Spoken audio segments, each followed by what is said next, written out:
मुंबई देशाची आर्थिक राजधानी म्हणून ओळखली जाते। मुंबई झपाट्याने विस्तारत असताना उपनगरीय शहरे मोठ्या प्रमाणावर विकसित व विस्तारित होत आहेत।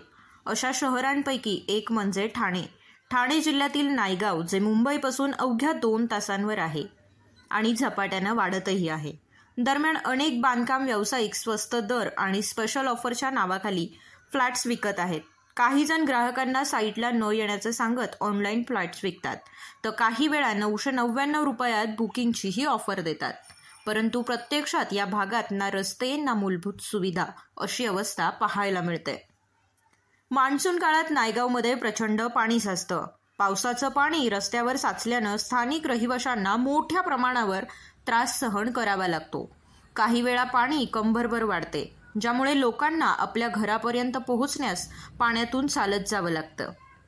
स्वप्नातील घर खरेदी करण्यासाठी अनेक लोक आयुष्याची संपूर्ण बचत खर्च करतात। बिल्डर्स जाहिराती, ऑनलाईन बुकिंग आणि स्वस्त ऑफर्सद्वारे ग्राहकांना आकर्षित करतात। विविध सवलती व भेटवस्तू दाखवतात। काही तर बुकिंगवर बाईक किंवा सोन्याचं नाणे देण्याचं आश्वासन देतात, तर काही जण आता काही 100 रुपये भरा आणि स्वप्नातील घर खरेदी करा। तुम्हाला नायगाव बद्दल काय वाटतं की हे सगळी स्वच्छता वगैरे ह्याच्याबद्दल काय वाटतं तुम्हाला? नायगाव कसं पाहिजे? व्हायलाच पाहिजे। चांगलं झालं तर चांगलं बोलतील, नाही चांगलं झाल्यावर कोण शिव्याच देतील। इकडं गटारा, तिकडं गटारा, इकडं घाण, तिकडं घाण अशी होतंय। पण ते आता साफ केले तरच दिसेल ना चांगलं। आणि खड्ड्यांबद्दल काय इथलं? खड्डे तर भरपूर आहेत।